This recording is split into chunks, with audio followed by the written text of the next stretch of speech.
La France est un carrefour pour des millions d'oiseaux migrateurs. Ils traversent notre pays et y font escale. Depuis des millénaires, ils volent au-dessus de nos têtes, mais depuis peu, leur nombre diminue et certaines espèces même désertent nos ciels. Pourquoi ?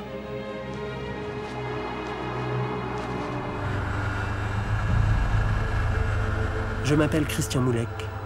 J'étudie et observe les oiseaux depuis plus de 20 ans. J'ai appris à piloter un ULM pour pouvoir voler avec eux. Un rêve que je partage aujourd'hui avec tous ceux qui veulent s'émerveiller.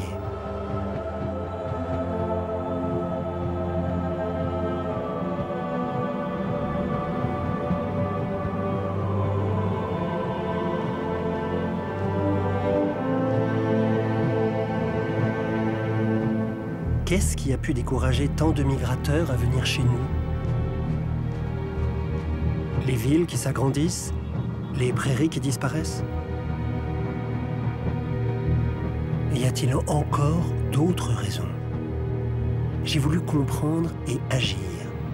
Tout faire pour offrir aux oiseaux une chance de continuer leur pèlerinage saisonnier du nord au sud de l'Europe. Pour cela, j'ai imaginé un projet un peu fou, une sorte d'école de la migration. Partir avec un petit groupe d'oies sauvages, découvrir les pièges et les dangers de notre monde moderne et inventer avec elles une nouvelle façon de voyager. À travers la France, telle qu'elle est. Puis, remettre mes oiseaux en liberté sur un site protégé, avec l'espoir que mes élèves gardent les leçons du voyage et puissent un jour les transmettre aux autres oies sauvages. Venez, suivez-moi sur les routes secrètes des oiseaux migrateurs.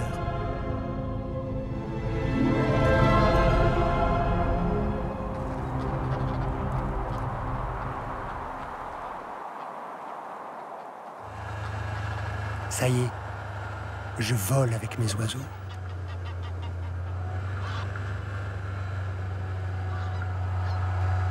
Nous sommes en août, et c'est le moment que j'ai choisi pour démarrer notre grand voyage.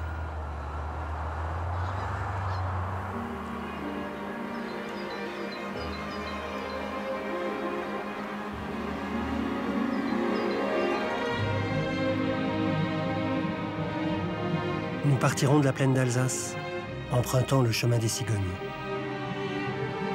Puis nous passerons des forêts des Vosges à l'Auvergne, de la Loire jusqu'au grand marais de l'Atlantique, paradis des migrateurs.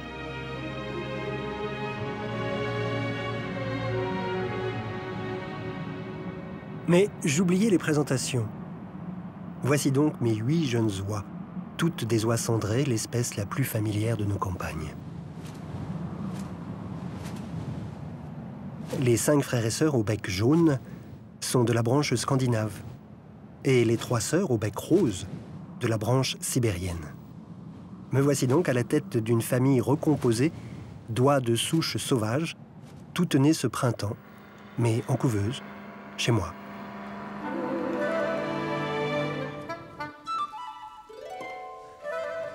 Comment suis-je devenu leur père adoptif?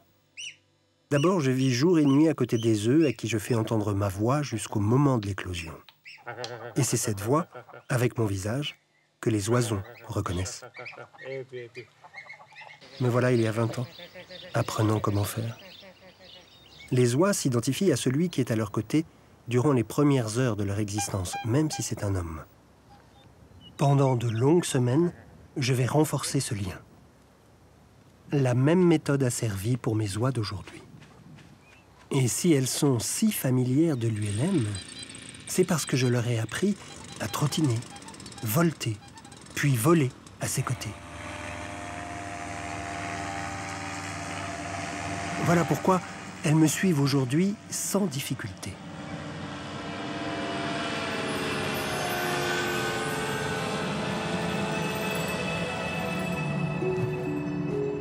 À l'état sauvage, les oies cendrées migrent du nord de l'Europe jusqu'au sud de l'Espagne pour passer l'hiver.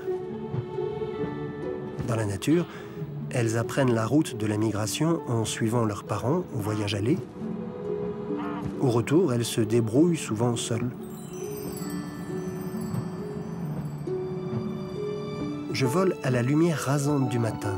Ainsi, le paysage se dessine net. Châteaux, clochers, villages, rivières. Autant de points de repère pour mes élèves migrateurs qui gravent dans leur mémoire la route, grâce à leur vue 8 fois plus précise que la mienne. Elles calculent leur position par rapport aux étoiles et au soleil, et sont dotées de cellules sensibles aux champs magnétiques terrestres, un compas dans l'œil et un GPS dans le bec. Elles sont super équipées, et pourtant, c'est moi qu'elles suivent. Allez, allez, au mot. Allez. Il fait chaud, le bec ouvert, la langue qui capte la moindre parcelle d'humidité, autant de signes qui ne trompent pas. Elles ont soif.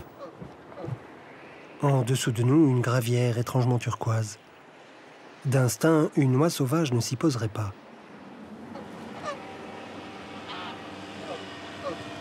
C'est l'occasion d'une première leçon.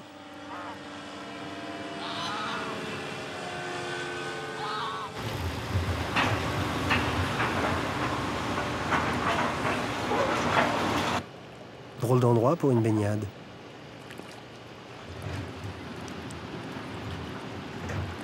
D'ailleurs, mes oies hésitent à plonger dans cette eau couleur Caraïbe.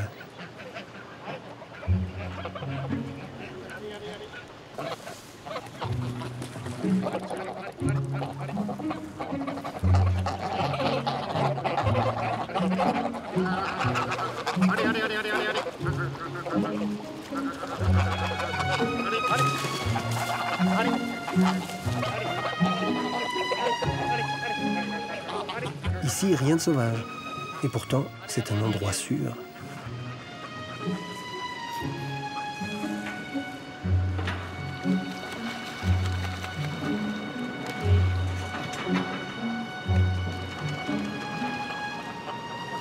En apprivoisant leur méfiance, mes oies ont gagné une nouvelle halte migratoire. Savoir profiter de ce que les hommes ont fait de la nature, voilà la morale de l'après-midi.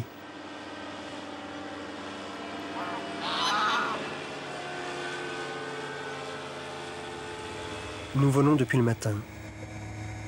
La faim tenaille maintenant mes oies encore peu habituées à de longs vols. Dans la nature, elles se régalent de jeunes pousses d'herbes tendres, de graines. Mais autour de nous, pas une prairie. Des champs cultivés à perte de vue. Dans bien des régions, c'est ainsi. Rien à se mettre sous le bec.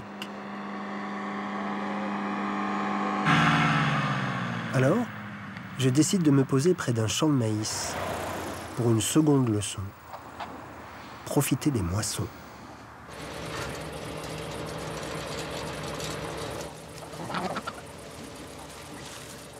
Graines, feuilles, épis.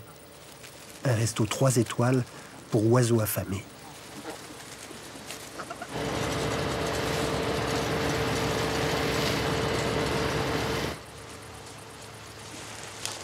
Bien téméraire, la plus petite des becs roses se faufile à l'intérieur des rangs de maïs.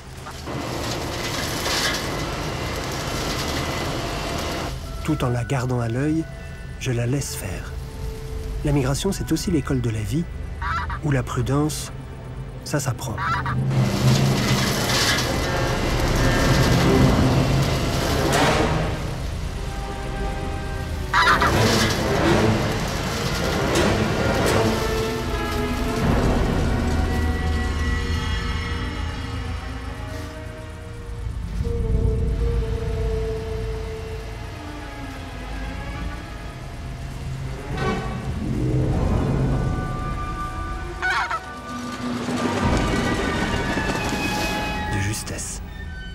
Une bonne leçon. Les restes des moissons sont une aubaine pour les migrateurs. Quelques paysans l'ont compris et laissent leurs champs en chaume quelques semaines avant de labourer. Allez, allez, les oies, on y va. Oh. Mes oies ont appris à en profiter. Le ventre plein, nous quittons la plaine d'Alsace. Cap sur le massif des Vosges. Allez, allez, venez.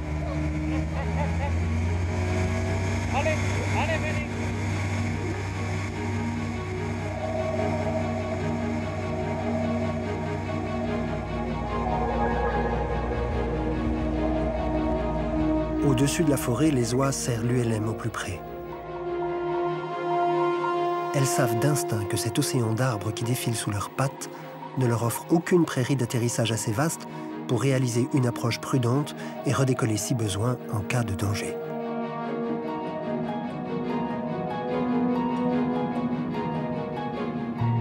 Je décide de nous poser sur ce lac de barrage, encaissé, bordé d'arbres, et dont l'eau noire impressionne les oiseaux.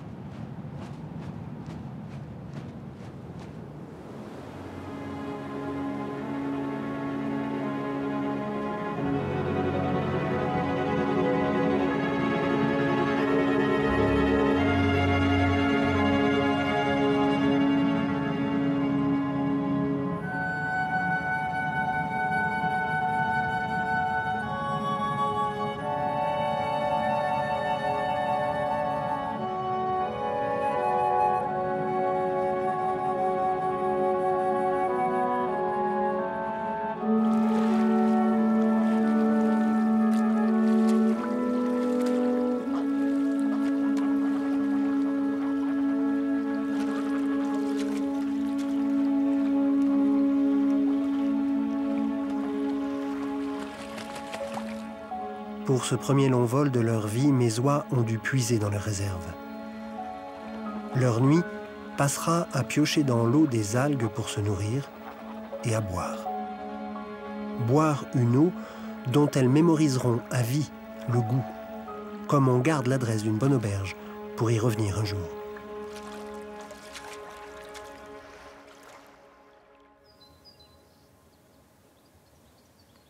Nous sommes en Auvergne, au pied du Puy-Marie.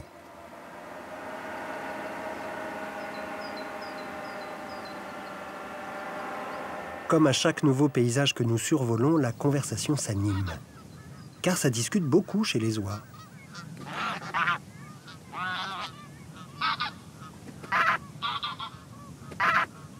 Des cris de contact pour se localiser entre elles et éviter les carambolages, car elles ne peuvent tourner la tête en arrière pour s'observer. C'est aussi une façon de savoir si tout le monde est là. Elles reconnaissent parfaitement le cri de chacune. Elles attendent de moi que je participe aussi à ces conversations. Je fais de mon mieux.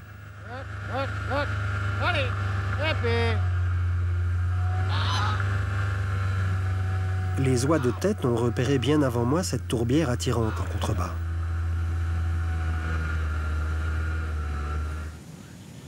On pourrait dire qu'une migration d'oies sauvages, c'est un peu le Tour de France des lacs et des étangs, tant l'eau leur est vitale.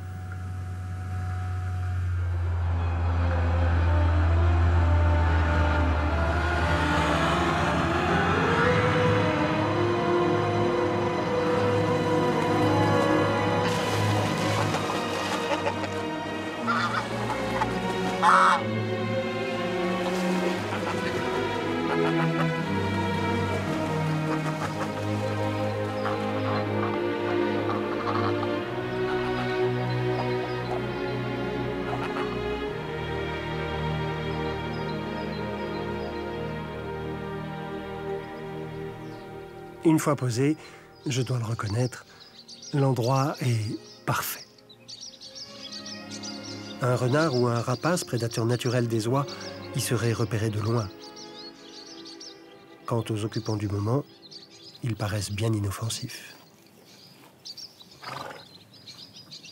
Quand on est oie, la première chose qu'on fait en arrivant quelque part est de s'imprégner du décor qui nous entoure. Après l'effort et le stress d'un vol, la baignade est aussi une récréation nécessaire.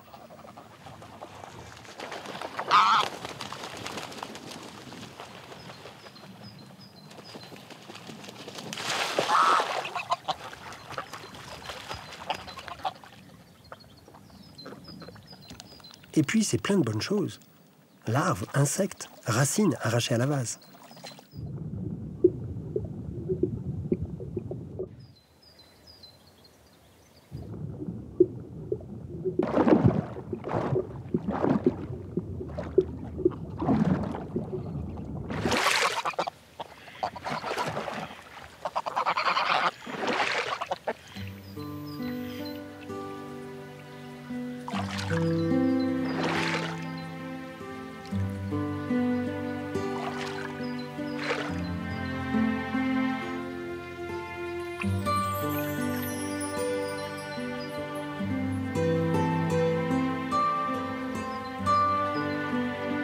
Je suis émerveillé de ce qu'elles savent faire sans n'avoir jamais ni vu ni appris de personne.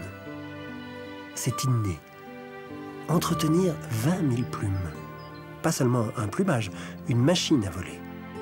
Fuselage, aileron, gouvernail, propulseur.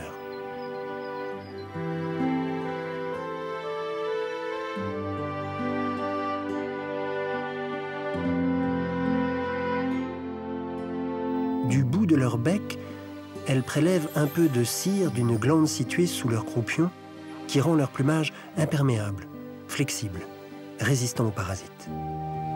Un défaut dans le plumage, et c'est la fatigue qui s'accumule en vol. De vrais contorsionnistes. Ça, j'aurais jamais pu leur enseigner.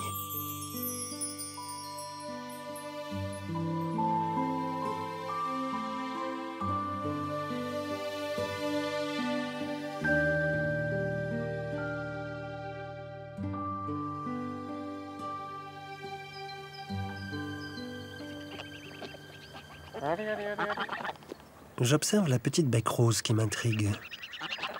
Un peu effrontée, elle s'éloigne de ses frères et sœurs. Curieuse, gourmande ou inconsciente?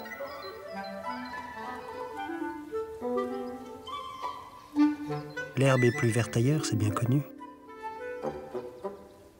Cou tendu à la verticale, le grand jard n'est pas content. Il sait instinctivement qu'un oiseau isolé attire les prédateurs et met tout le monde en danger. Elle piétine sur place, elle est inquiète. Je n'interviens pas, exprès. Finalement, c'est l'aîné des becs roses qui prend l'initiative. Ramener la petite à la raison et au bercail.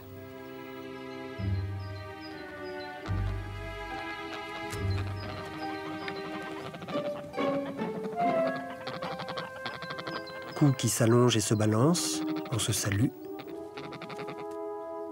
Rentrez avant qu'il ne soit trop tard.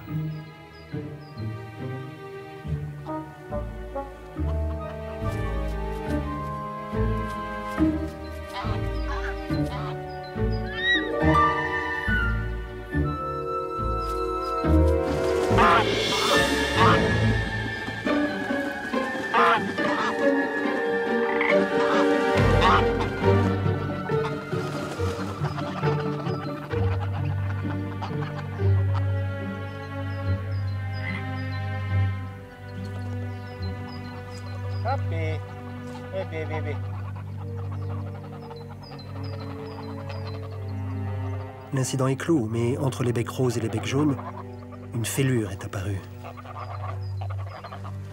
Il ne faut pas attendre longtemps pour que le groupe s'offre une petite explication. Doigt à oie.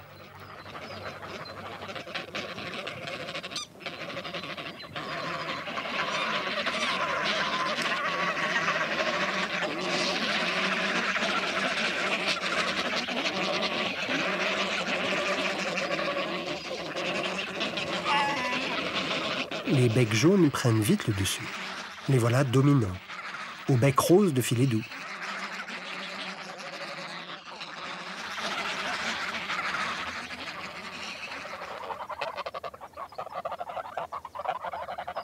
Dans tout groupe familial, une hiérarchie doit s'installer. Elle rassure tout le monde.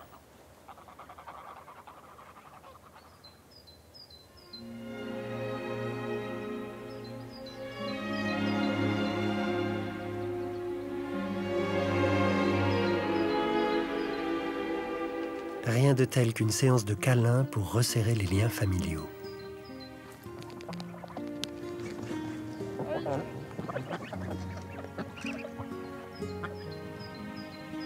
Je suis toujours ému de cet attachement que mes oies me manifestent depuis l'enfance. Voilà, bien, bien, bien. Moi aussi, je me suis attaché à elles. Je devrais pourtant les quitter à la fin du voyage. Le soir, mes oies ont des fourmis dans les ailes. C'est une pulsion irrépressible. Elles sont jeunes, il faut que ça bouge, il faut que ça vole.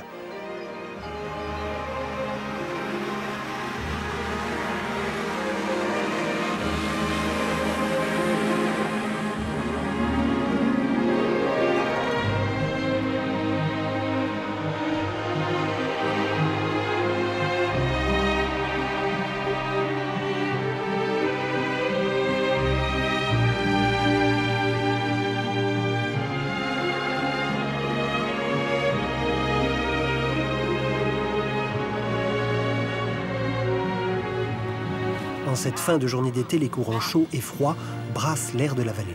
J'en profite. Adultes, elles auront besoin d'affronter des coups de vent, des orages, des turbulences. Vous voulez du sport, les enfants? Accrochez-vous. Ce soir, c'est leçon de voltige.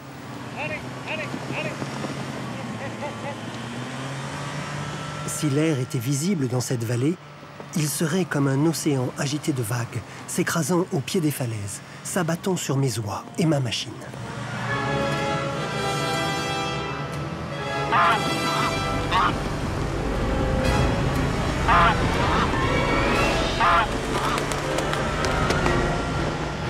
Et voilà les rafales qui arrivent. Mentalement, je n'arrête pas de les compter. 1, 2, 3, 4, 5, 6, 7... Il en manque une. 8. Le groupe se disloque. Mes oies valsent d'une aile à l'autre, par-dessous, par-dessus. En perdre une ne prendrait que quelques secondes. Elles chercheraient à nous retrouver, volant jusqu'à l'épuisement, puis finiraient par abandonner. Seules, elles n'auraient aucune chance de survivre. C'est mon cauchemar.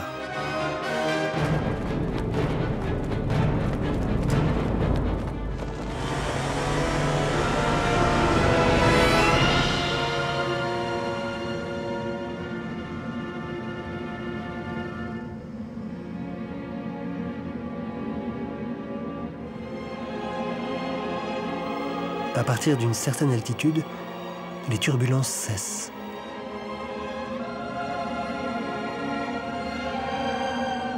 L'air nous porte comme un courant puissant, calme et fluide. Elles doivent le comprendre pour le jour où elles auront à franchir seules de plus hautes montagnes.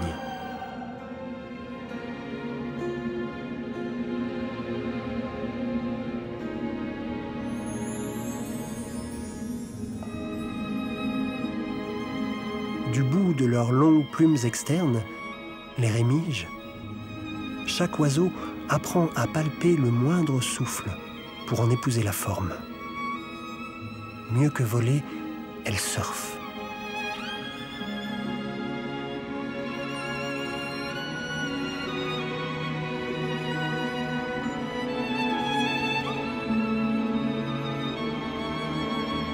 Fini les becs roses, les becs jaunes. Juste une famille. Le ciel est à nous.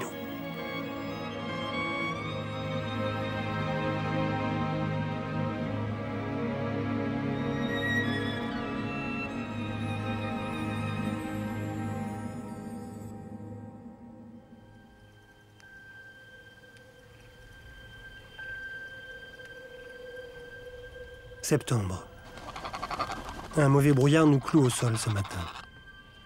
Impossible de voler, toujours la peur de se perdre, les oies se serrent.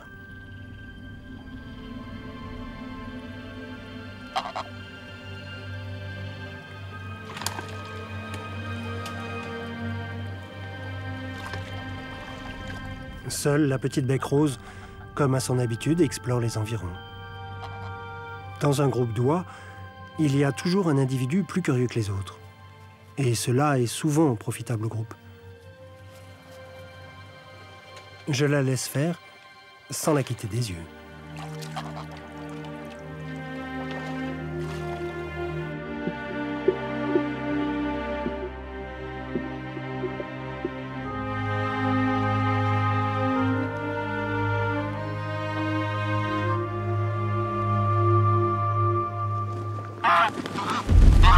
Puis soudain, tout s'enchaîne.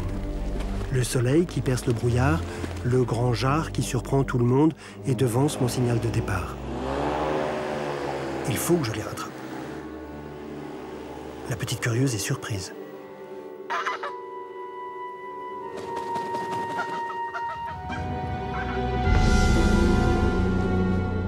Dans la nature, elle n'aurait que peu de chances de recoller au groupe. Je force l'escadrille à voler près de la surface pour rester visible aux yeux de la petite.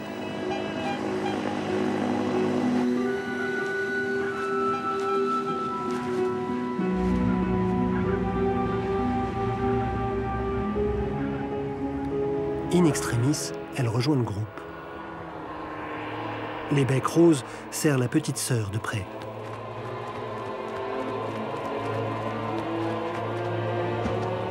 Cette leçon de prudence accidentelle lui aura été profitable. Je l'espère.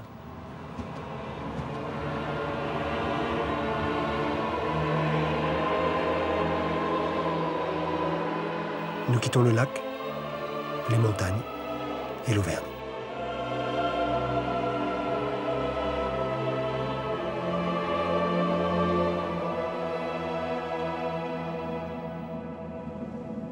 Nouvelle journée, nouveau programme, la Loire.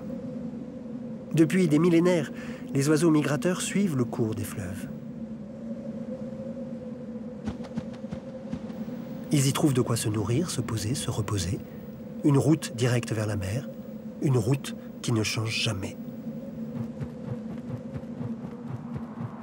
Les oiseaux de tête impriment un rythme de croisière impressionnant, 45 km/h. À l'avant, les plus puissants se relaient et consomment 20% d'énergie de plus que les autres, qui se glissent dans leur sillage et sont aspirés comme les coureurs du Tour de France par le peloton.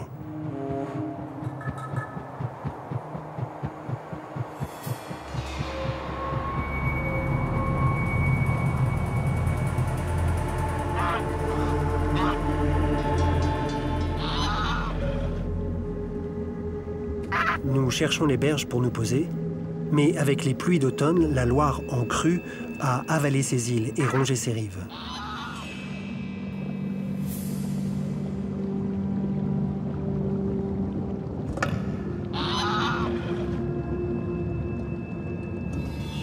Le grand jar et la petite bec rose rivalisent désormais d'attention et mènent le groupe.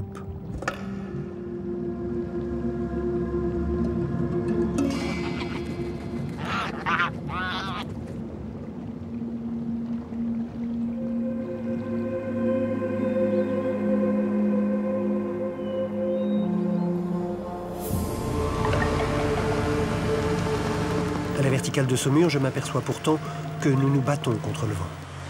Notre vitesse au sol est quasi nulle.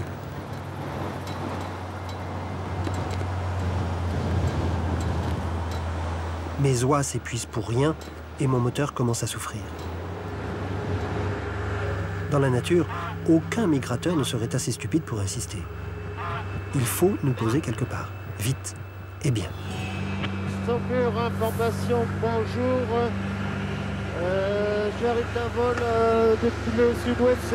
Il y a beaucoup de vent, beaucoup de turbulences. Est-ce que je peux me poser sur votre terrain?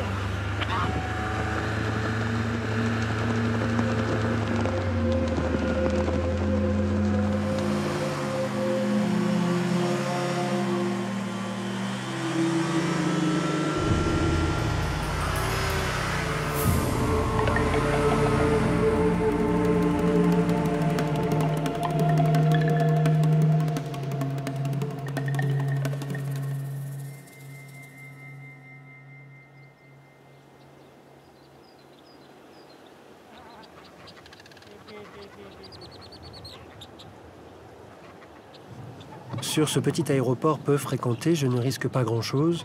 Aussi, je profite d'être cloué au sol pour réviser mon moteur et repartir dès que les conditions le permettent.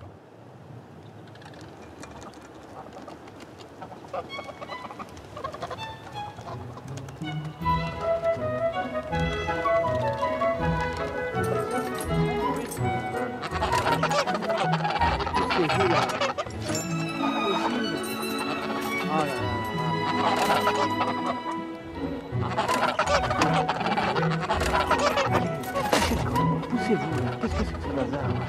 Allez. Allez. Allez. Mais laisser cette petite troupe d'ados sans surveillance est une erreur. Sur information, François Fontaine, uniforme étant dernier virage, 10 unité 0. Ok, oui, allez, remise des gardes immédiates, il y a des oiseaux, on dirige sur exploitation en piste, remise des gardes et dégagement à droite.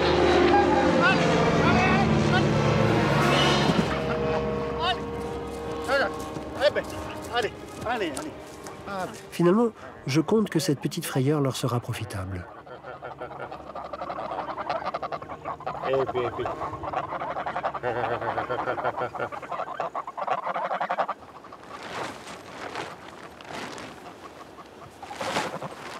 Les aéroports offrent des espaces de prairies trop tentantes pour les migrateurs. Mais les oiseaux doivent apprendre à s'en méfier. Chacun doit trouver ses distances. Je dois me résoudre à y passer la nuit.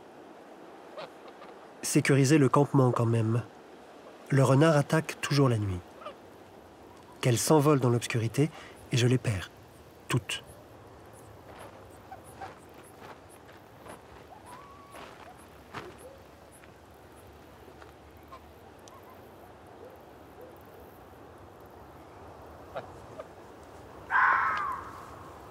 Le cri d'un renard les tient en alerte.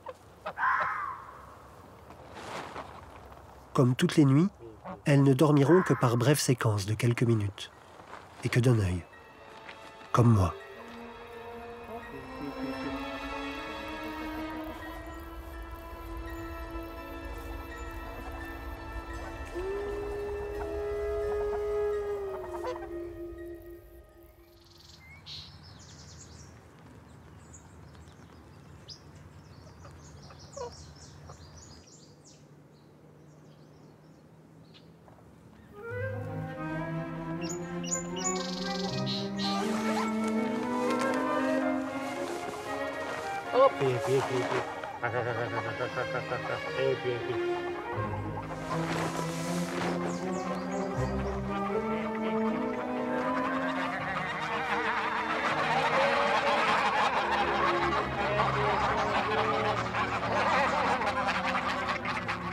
Au matin, le vent est calmé, mais le ciel est bas. L'ULM trempée. L'épaisse couverture nuageuse nous goberait comme des mouches.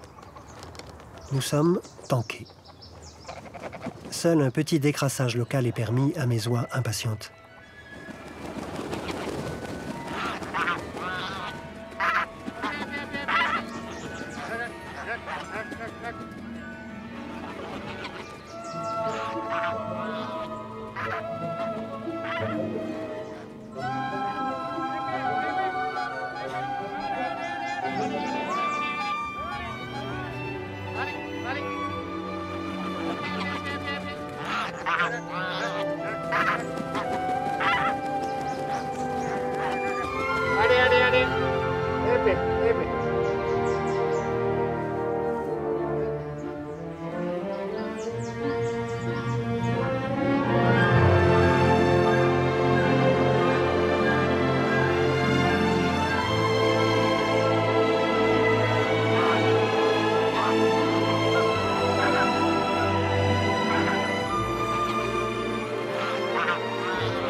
Pas d'étape aujourd'hui, juste un vol de reconnaissance.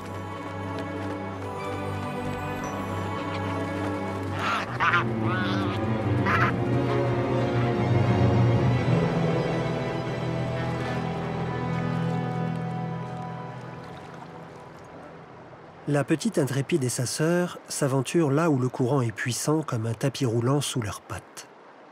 Et dérivent maintenant là où je n'aurais pas souhaité les voir.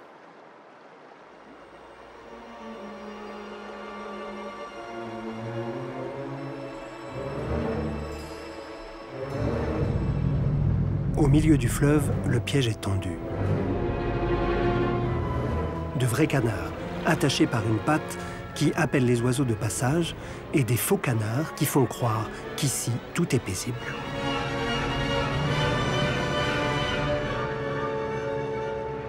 Et un affût de chasseur. Vide.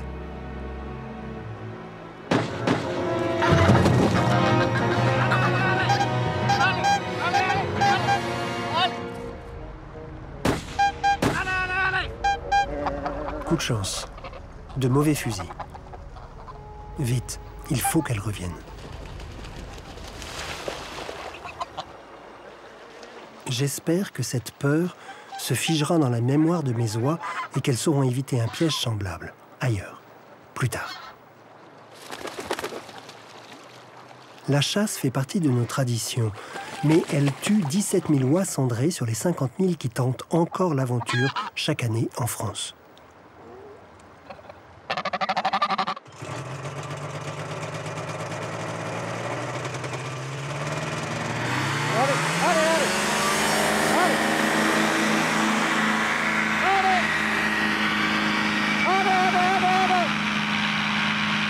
Une fenêtre météo donne le signal du départ. L'aîné des becs roses semble graver le plan du site pour l'année prochaine. Direction plein ouest. Les étapes se succèdent entre ciel gris et ciel bleu, entre campagne et ville, où une autre espèce animale concurrente et bien redoutable s'est installée depuis longtemps. L'homme. Il est partout.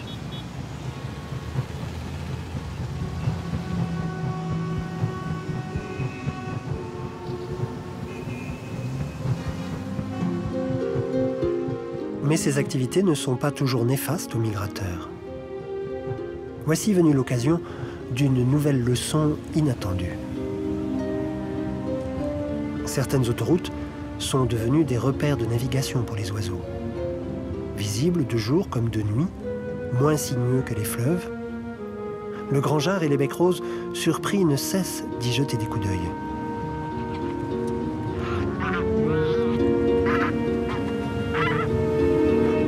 Certaines espèces se sont déjà abonnées à ces longs rubans faciles à suivre.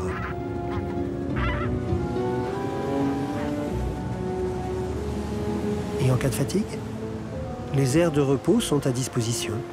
Des 38 tonnes, oui, mais ni chasse, ni dérangement.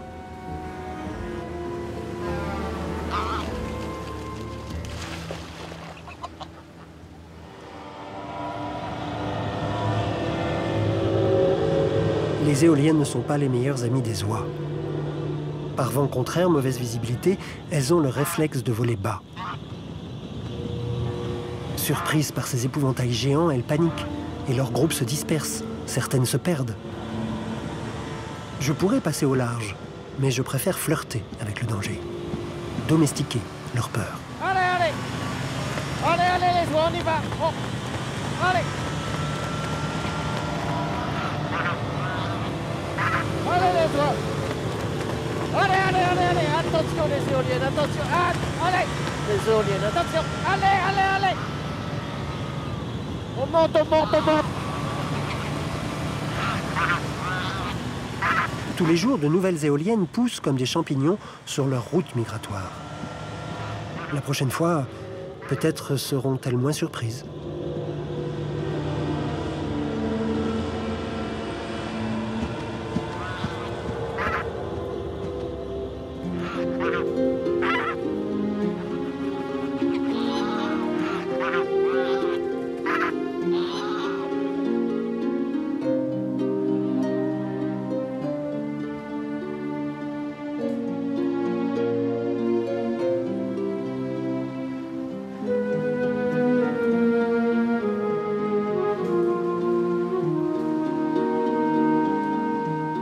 Octobre nous installe dans l'automne.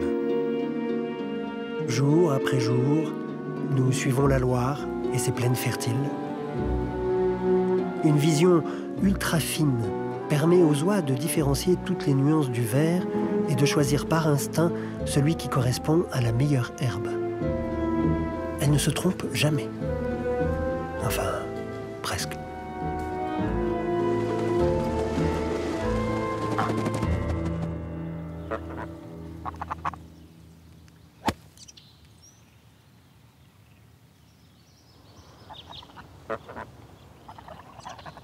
Mes becs roses ont attiré le groupe sur la partie qui semble la plus délicieuse du site, le green.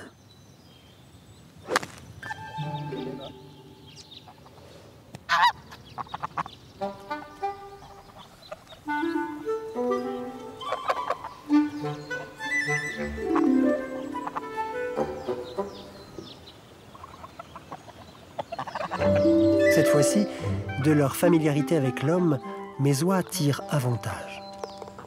Je les y encourage. D'autres espèces pratiquent déjà l'incruste migratoire, dans les parcs ou jardins publics, là où les hommes les prennent pour des oiseaux d'ornement. Ce cygne de Bewick, par exemple, arrivé probablement de Sibérie pour passer l'hiver ici, où l'eau ne gèlera pas.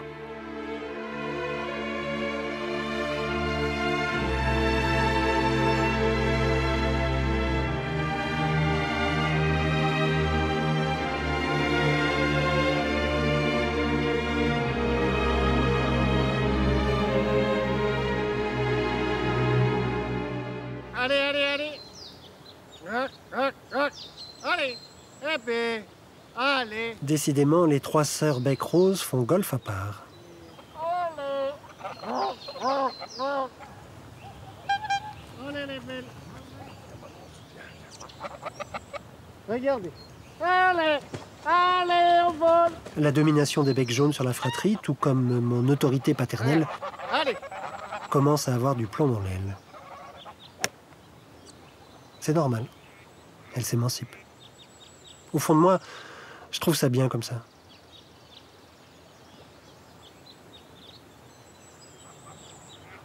À l'heure de quitter les lieux, un oiseau s'invite à notre équipage. Une canne, isolée de ses congénères sans doute, et qui essaie de trouver compagnie.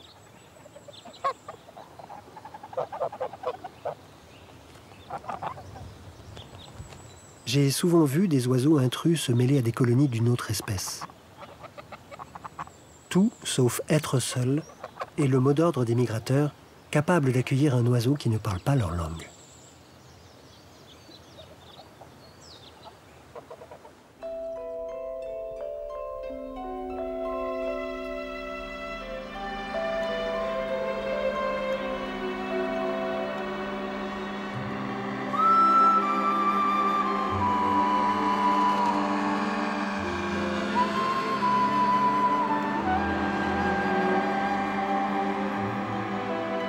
Aujourd'hui, l'air est chargé d'un parfum nouveau qu'elles hument longuement. Je sais ce qui attend mes oies, mais pas elles.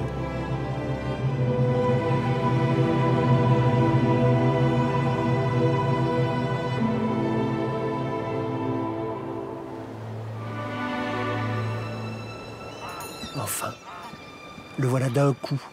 Le bleu infini de l'Atlantique qui doit réveiller en elle des millénaires de souvenirs enfouis. Car nous sommes arrivés sur une étape essentielle du voyage des grands migrateurs. Certains s'arrêtent ici.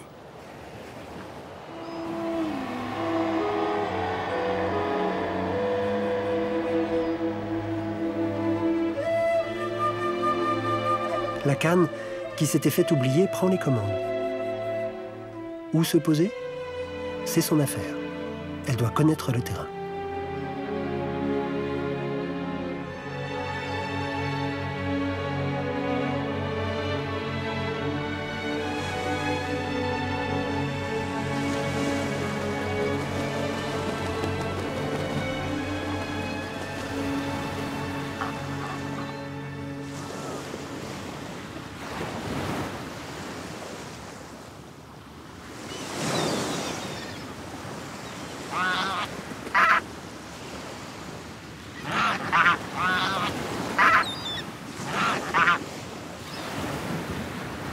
Tout est nouveau. Le sable, les bruits, les odeurs, la lumière, le goût de l'eau même.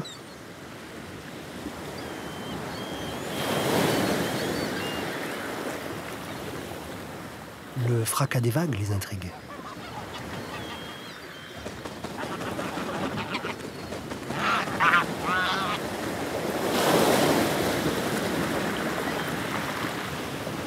Le grand jar reste aux aguets, fidèle à son caractère prudent. Les becs roses, entraînés par la petite curieuse, partent à l'aventure et échappent à son regard.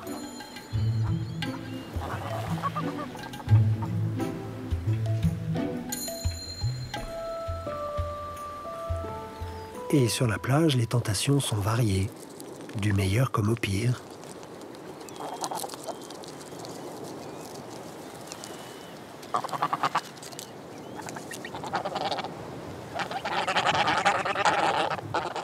Faute de main, elles usent du bec.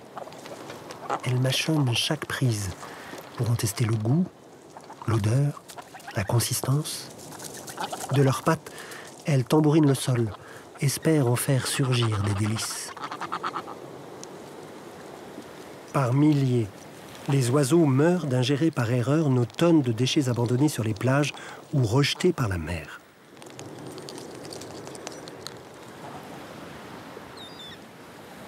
Mais elles sont grandes. Je ne serai pas derrière elles tout le temps. Elles doivent apprendre d'elles-mêmes à faire la différence entre ce qui est bon et ne l'est pas.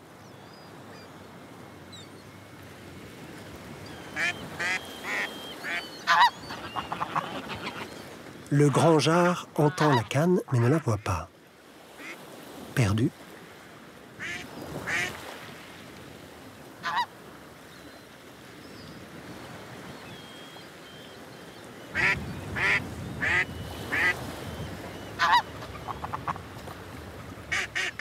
À l'évidence, il n'y a plus rien à faire pour la sauver du danger qui la frappe. Comment résister à un tel mal? Un tel costume bicolore?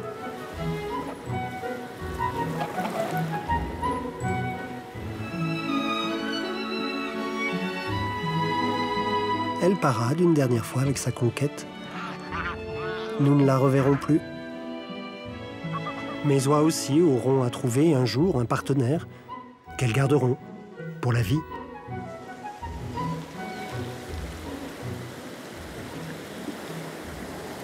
La marée monte, le soleil décline. C'est l'heure magique de la passer. Ce grand vol, commun à tous les migrateurs du monde qui quittent le littoral pour se réfugier dans les marais de l'arrière-pays et y passer la nuit. Puis, au matin, faire le chemin inverse. Ce va-et-vient est une leçon de vie essentielle pour mes oies qui passeront ici de longs mois.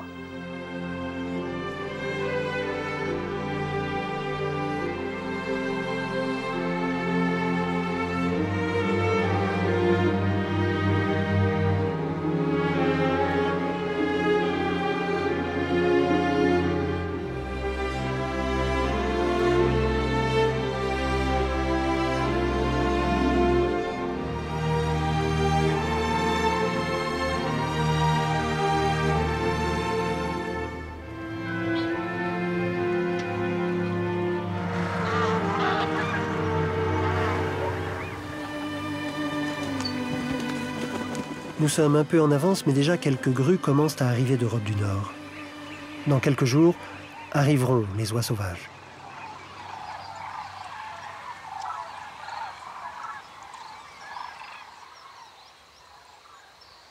Il me reste une dernière leçon à enseigner à mes protégés. La plus difficile, la plus incertaine. Car le temps est venu où je dois rendre à mes oies leur liberté. Nous sommes à Oléron. Dans cette réserve naturelle, sans chasse, elles auront toutes leurs chances.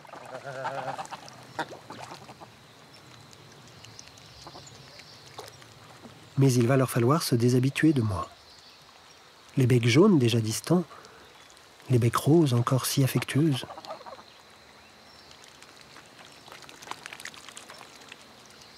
Maintenant, je dois les quitter.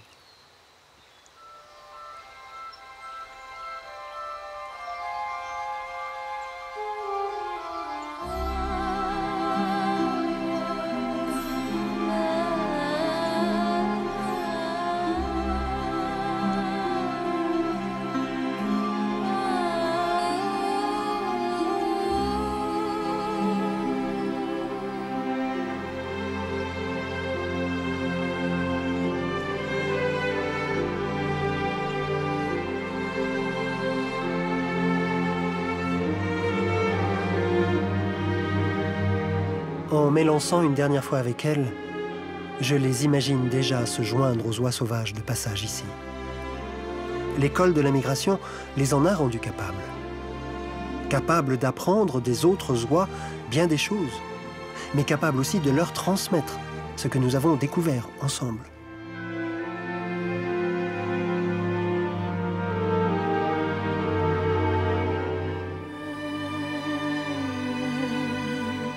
Je les imagine traversant les montagnes pour rejoindre leur terre d'hivernage.